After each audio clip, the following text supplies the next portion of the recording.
Hi everybody, welcome back. And if this is your first time, welcome. My name's Max Haddad, and today I'm going to talk about plans that Biden has to make buprenorphine, a treatment for opiate addiction, readily available.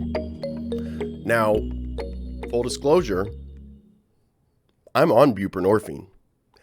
I am a recovering heroin and cocaine addict. I got sober for the first time when I was 15, and I relapsed basically once, twice, sometimes three times a year, every year until I was 27, and I went to prison. I went to prison for pharmacy robbery. I robbed a pharmacy with a note for opiates. And when I got out of prison, I was in work release, and I relapsed there. And not only was I at risk of dying, and I'd overdosed multiple times, more than multiple times, I was at risk of going back to prison. I had a lot of years over my head, and if I got in legal trouble again, I could very, very, very easily end up back in prison. When I relapsed, I did get in more legal trouble, and people in my position had gone back to prison for doing less than I did, for getting caught with something, caught for something less illegal than I had gotten caught for. And I knew I needed to do something else. I had made a lot of changes in my life during my incarceration. My life had gotten so much better. It had become a lot easier to be happy. But for some reason, that little voice that becomes a scream that eventually convinces me that using is the right choice hadn't gone away completely. And because of a lot of reasons, but mostly just that I'm a drug addict, I still hadn't been able to stay sober all the way, because I have to stop, but stay stopped. It's not about quitting for a year. It's about staying quit and being okay without drugs. And so I decided, it was one of the only times in my life that I decided what I needed for my addiction, how to treat it. Every other time it had been people suggesting I go to rehab. It had been courts saying I needed to go to AA. It had been my loving and wonderful parents expressing concern and trying everything they could do to help me get sober. And I wanted to be sober, but there was something very, very important about me making the choice to get on buprenorphine. And when I was doing that, when I made that choice and I was moving forward in the process, it was difficult, but most of the difficulty wasn't because I was at work release. For those of you that didn't know, work release is basically jail, but you leave for work and you come back. The difficulty was because the people around me didn't want me to be on it. They thought that it was a crutch. My lawyer told me that if you take buprenorphine, it'll make you steal stuff. Literally, he said, I had a client who was on buprenorphine, and they just would go into stores and take stuff. It'll make you do that. I had the people at work release saying, not like you can't do it because you're here, but I don't know, it's going to lead to relapse, blah, blah, blah. My parents were worried, understandably. They were the only two people that I felt like had a say in it. But the difficulty, too, was because you have to find a doctor that has a special license to prescribe Suboxone. That's the brand name for buprenorphine. And you can find one easily enough, but if you're suffering from addiction, like relapsing constantly, at risk of dying every day that you try to quit opiates and you end up relapsing is a day that you could fall asleep and not wake up. You have to wait a long, long time. And that's because there are so few doctors that can prescribe this. You can't just go to a general practitioner. You have to find, like I said, a specially licensed doctor. And there are so many people struggling with drug addiction. You guys know it. There's a reason that it's talked about like an opiate epidemic, and people are dying all the time. 240 people every day die in the United States from just opiate overdose. We're not talking about the other drugs, just opiate overdose. There was a brief period where it had gone down, but it is higher than ever.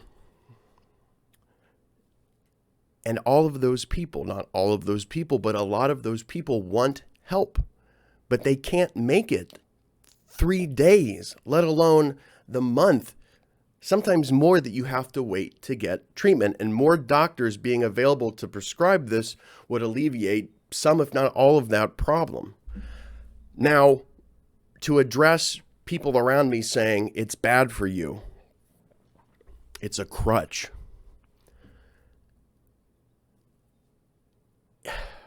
I take medicine for depression. Really, I take an antipsychotic for bipolar depression. And when I decided to get on that, nobody said it's a crutch. You shouldn't treat your bipolar. And that made me think, okay, so if the risk of me relapsing is death, and we've seen it, it's not like I'm making it up. I've been in a coma in the hospital for 5 days. Plenty of times have I had to be ambulanced to the hospital because of opiate addiction. I'm not making it up. We're not hoping that it doesn't happen. It's almost happened many, many times. So if the threat of me relapsing is death, potentially, and best case, going back to prison, what if I have to take this medicine, this crutch, and what if I have to be on it for the rest of my life? That still seems significantly better than going back to prison or dying. So it was this stigma, this argument that people were willing to make against buprenorphine, one that they weren't willing to make against other antipsychotics, against other medications for mental health problems. The stigma was causing, the stigma that any drug to prevent you from taking a drug is bad was making them voice these things that weren't well thought out. They had heard something, they had assumed something, and they were repeating it. And they thought they were trying to be helpful. I'm not mad at them. I'm mad at the stigma that is making people say dumb stuff like you don't need a crutch, you shouldn't have a crutch, when the risk of me not trying buprenorphine was death. So they felt that it would be better, I guess, that I die without having tried it than if I live on it. And I don't think anyone had thought it out clearly. It wasn't like they were like, yeah, I'd prefer him just die not being on it. That's not what it was. But that's what it felt like when I sat down and I really thought about it. Why are these people telling me don't be on this drug? And when I thought about what's going to happen to me if I just can't stay sober, what is truly going to happen, because I thought I would never go to prison. I thought I would never overdose. Well, guess what? All of those things happened. I'd been in legal trouble multiple times. I'm not going to keep beating this dead horse, but I was almost a dead horse. That was the risk. And I realized that these people, while trying to be helpful, were just repeating information that they had heard, that some cultural influence was impacting them enough that they felt it was helpful to tell me, don't try this new thing. Go to therapy 8 times a week. Go to an AA meeting once a day. Go to spend $20,000 on rehab. Go to these group therapy classes. Do this, that, change your diet, exercise, all this stuff, which a lot of that is good and is helpful and has helped me. But for some reason, this medicine, not all medicine, but this medicine to treat addiction was somehow way worse than any antidepressant. Now, I think what scares people is that the way that buprenorphine works, well, and the way that buprenorphine is almost always coupled with naloxone. So naloxone is an opiate antagonist. It basically prevents overdose and prevents you from getting high. Buprenorphine isn't, it's not, a drug that makes you, euphoric or anything like that, but there is a potential for abuse if it's not coupled with naloxone. But buprenorphine fills up your opiate receptors, relieving you of cravings because your brain thinks that it's satiated. It is satiated. Your brain is completely sated and it doesn't need opiates. So it's not screaming out all day, go relapse, go relapse, go relapse, go get high. And the naloxone is preventing you from wanting to abuse it, preventing you from being able to abuse it or any other opiate, and preventing you from any adverse side effects that could, respiratory failure, things like that. And so it scares people. They think opiate, it's going to kill you. Opiate, it's hugely addictive. The reason that one of the reasons that heroin is so addictive is because it enters your bloodstream so quickly, which means it gets to your brain so quickly. Thus the rush, thus the euphoria. and it leaves just as quickly. You know, after a couple hours, you're at baseline and you need more. That's the up, the down, and the reason that people chase it so much. It's not the only reason, but it's a large part of it. Buprenorphine's half-life is like 72 hours, meaning that once it's in your system, once you've taken it and you dissolve it under your tongue, you don't crush it and snort it or shoot it into your veins. Once it dissolves under your tongue, and there's other ways to take it, but this is typically how people take it. It's how I take it. It absorbs into your bloodstream and it fills your opiate receptors, and it stays in your system for days and days and days and weeks. So by the time that it's left your system, you've had so much time to come off of it. Now, some people say that buprenorphine withdrawal is worse than heroin withdrawal because it stays in your system for so long. So the process is drawn out. I can't speak for everyone else on this. What I'll say is when I went to jail, when I was brought to jail from house arrest because of a charge from years ago, long story short, I had a possession charge from that relapse at work release. A year and some change later, I had stayed sober the whole time. I was at house arrest. I went to check in at work release to make my house arrest schedule when I could go grocery shopping, go to work, that sort of thing. And they said, bad news, there's a warrant out for your arrest. You're going to jail today. So my life was uprooted and I went back to jail, and I wasn't given my Suboxone in jail. They wouldn't give it to me. Didn't matter that I was an addict, didn't matter that they weren't my doctor, and they certainly weren't my Suboxone prescriber. They said no because there's the potential to abuse it. I'm not even going to go into all that, but the point is I went without Suboxone for over 6 days, and I had no withdrawal symptoms. Maybe I was about to withdraw. Maybe I was having withdrawal symptoms and I didn't notice it. But for me, the benefit, the risk reward, the benefit is so much greater than the risk. The desolation, the awful life that I was living because of the up and down of heroin addiction was far worse than any, what if I have to withdraw from Suboxone slowly? You know what I mean? Like, it has had a huge role in allowing me to live a normal life. I don't sit around thinking about heroin. I don't sit around thinking about Suboxone. I don't think, man, I wish, God, I can't wait till that next dose, because it's not getting me high. There's no high from it. When you first take it, I'm not going to lie, there is not a high, but it's sedating. You have to adjust. It's a strong medicine because it has to fill all of your opiate receptors. There can't be any leeway, no open gaps for you to think, well, let me just use a little heroin. It has to be strong, but you're not sitting there, but there's an adjustment.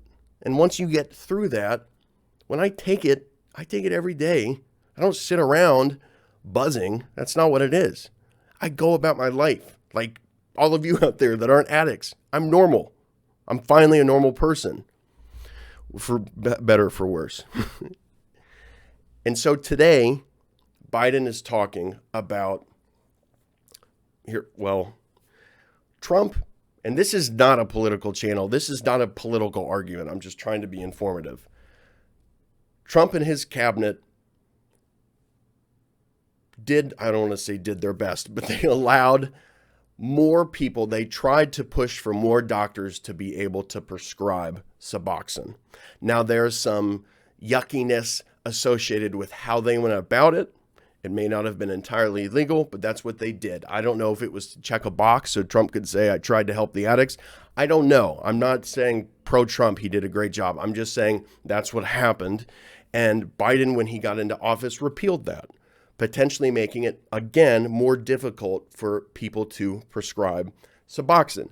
Now, I don't think the reason is Biden hates drug addicts. I think they wanted to make sure that how they were implementing these laws, these mandates, were totally above bar, totally legal, and things that were not going to be able to be argued against because of the way that they were implemented. That would be my guess. But again, I'm not saying this because I'm pro-Biden. What I'm saying is today they're discussing making Suboxone something that more doctors can prescribe. Not all the details have been released yet. I don't know that their intention is to allow for every doctor, every general practitioner to prescribe it, but they're trying to make it more available. And here's what I have to say.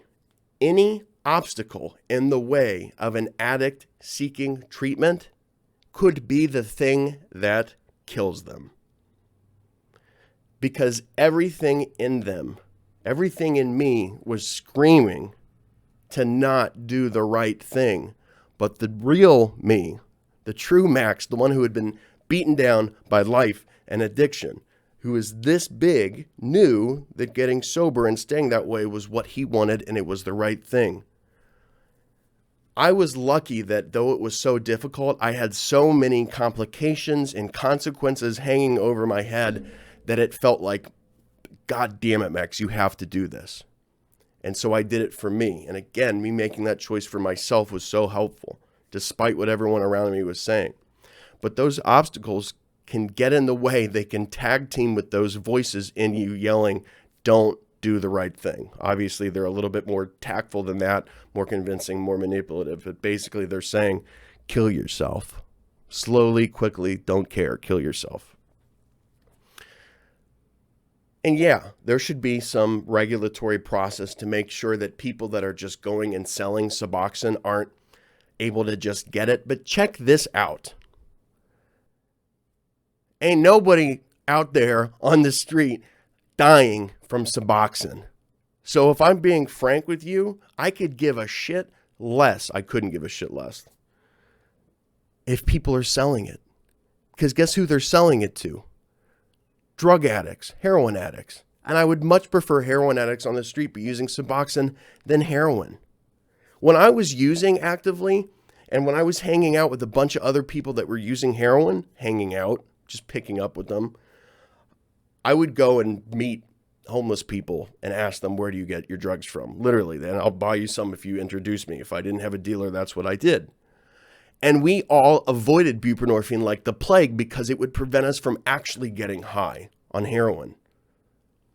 So, yeah, I don't think it's great if people are getting a Suboxone prescription and just profiting from it. But to be honest, that would be so much better than them doing the same thing with heroin and fentanyl. So much better. So we're sitting here with our panties in a bunch about, oh, dear God bless, don't let them sell it. Well, guys, the country's already fucked up with opiate addiction. So maybe stop being so prissy about it and start helping some people. Save lives instead of sitting up in your white tower arguing, trying to look good that you did it the wrong way. I hope that they push this through, and soon. How long have we been talking about the opiate epidemic? 10 years, if not longer? When are we going to do something about it? Shit, there are people dying every day, and it's not just them that are hurt from it. I don't have to explain that to you guys.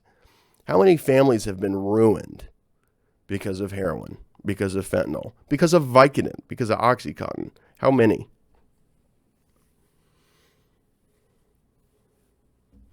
So, one little quick story and then I'll end it.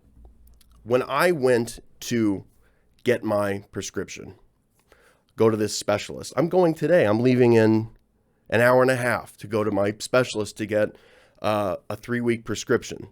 When I first started, I would get a week prescription at a time, and I have to, every time I go, I take a drug test, and they call me for random drug tests to make sure they test to make sure I'm taking the buprenorphine, and they make sure that I'm not taking anything else. And if I start taking something else, they will start to wean me off of buprenorphine because they're not going to let me sit there and mix and act like I'm sober, but I'm not. And that's what good places do, places that aren't pill mills where you just go and buy it and the doctor doesn't care. They test you. They want you to be successful. Point is, not the point, but here's the story. I went in. I was a new patient. This is when I had first started. I've been going there for almost 2 years now. And there's 2 prescribers there. I'm not going to name names, but I typically go and see the woman there, and she's awesome. I would choose that if I had a choice, but it's just how it worked out. I would see her for my prescription and to talk about how things are. But I saw this male doctor a couple times, and I know that his reaction to me was not personal. I know that. It was because of negative experiences that he's had with addicts in his past that he's prescribed to, and they were abusing the prescription, selling the prescription, whatever. But when I first started taking Suboxone, it was so difficult for me to get my levels correct, meaning I would take it and I would go in and they would drug test me, and it seemed to them as if I was not taking all of the medication, like I was selling some of it, or I wasn't taking it the right way, like I was trying to snort it or something. So it wasn't absorbing correctly, and the levels in my brain were not reaching the level that they need to be ameliorating to prevent these cravings. So he flat out accused me, and he said, "You're not going to pull one over on me, mister." Literally said, "You're not going to pull one over on me." That was the assumption made about me by the person I was seeing for this Suboxone prescription. And if I was fragile in that moment, thank God I wasn't, I would have fucking walked out. Screw you, dude. I'll go get high then. I don't need this shit. I knew what I wanted in that moment, though, and I wanted to continue living the life I was living and moving forward. And I told him, "Sir, I am deadly serious about my sobriety. If you want me to come in every day and take the medicine in front of you and you drug test me, I'll do that." Now, they didn't want to do that because that's over the top and they can't have somebody sit with me for the 15 to 45 minutes it takes to dissolve every day. But I was willing to do that. And I think saying that to him, letting him know, hey, if you want to hold me accountable to the utmost, I am willing to do that because this is serious for me. This isn't a joke. This isn't me trying to con you to sell these for $10 a piece. Wow, I can't believe the amount of money. No, I'm trying to prevent me from dying. So it's not easy for addicts out there to get the treatment they need. It's not. Even when they get the treatment they need, they're still subjected to, by their doctors at times, being scrutinized. Imagine if you went to the doctor for a bunk knee, right? You twisted it when you were playing soccer when you were 18, and now you're 35 and it's starting to hurt more. And you go in and say, my knee hurts, I need treatment for it. And he's like, yeah, right. You're not going to pull. I know what you're trying to do here. You're trying to get sympathy. You're trying to get a prescription. You're trying to, yeah, you're not going to trick me. What? My knee hurts. I want to fix the problem with my knee. Yeah, well, I would have to be really stupid to want to help you with your knee. If you had to do that every time you went to the doctor, you had to debate with them whether your problem was real or not, whether you were actually interested in addressing it. That's something that's, if not unique to addicts, nearly unique. Maybe there are some other mental health problems that people get addressed and the doctor doesn't believe they want help. The risk for doctors is that if someone is caught selling the medication that the doctor prescribed them, the doctor is held accountable. There's a lot of risk that they take prescribing to addicts. And it is a natural part of getting sober that you may relapse, that there are slips, that there are mistakes, that it is not pretty. In fact, it is disgustingly ugly. But if you're willing to trudge through it, you can succeed. And doctors should not be subjected to legal reparation because of how getting sober looks. They should be protected as someone actually in a position trying to help. They shouldn't have to worry about their livelihood, their license being taken, not just their license to prescribe Suboxone, but their license to practice medicine in general being taken away because of how ugly getting sober looks. And if they didn't have to worry about that, there wouldn't be nearly as many or any doctors sitting in chairs looking at their patients, telling them, you're not going to pull one over on me. That guy is jaded because he has to go to work every day and worry about the person that he's trying to help fucking him over. And that's not the addict's fault. They're sick, not evil. And that's not the doctor's fault. He's got people above him scrutinizing him. It's the fault of the people above him, the mandates that he has to adhere to. the shit that he's afraid is going to bring the hammer down on him because he's trying to be helpful and someone messed up. A sick person acted sick, and now this doctor is punished. And we're punishing the wrong people. If you want to blame the man for opiate addiction, I'm going to go way off the rails. I'll be careful here. Big Pharma, why are we getting mad at the doctors that are trying to help at actual Suboxone clinics? Again, if somebody wants to go try to get high on Suboxone, I would prefer that to heroin. More power to you, but you're wasting your time. I'm not going to keep going in this direction. I hope that today we hear some good stuff, and I hope that progress can be made because it is long overdue.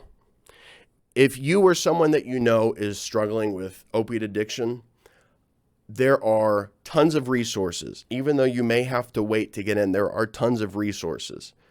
And I may not share this sentiment with everyone in your life, but listen, if it's between you and you need to just maintain until you get there, trust me, I get it. But call, make the appointment. And if you're somebody that just knows someone struggling, don't make the appointment for them. Call with them, make the appointment, and just do your best until you get there. Don't burn a bridge. Don't cut off your options. Just let the option live. I'm not telling you to stop. I'm not a prohibitionist or anything. I just punch my mic. I'm just telling you, keep your options open. And hopefully soon it'll be even easier for you to do that. Stay safe, everybody. Talk to you soon. Bye.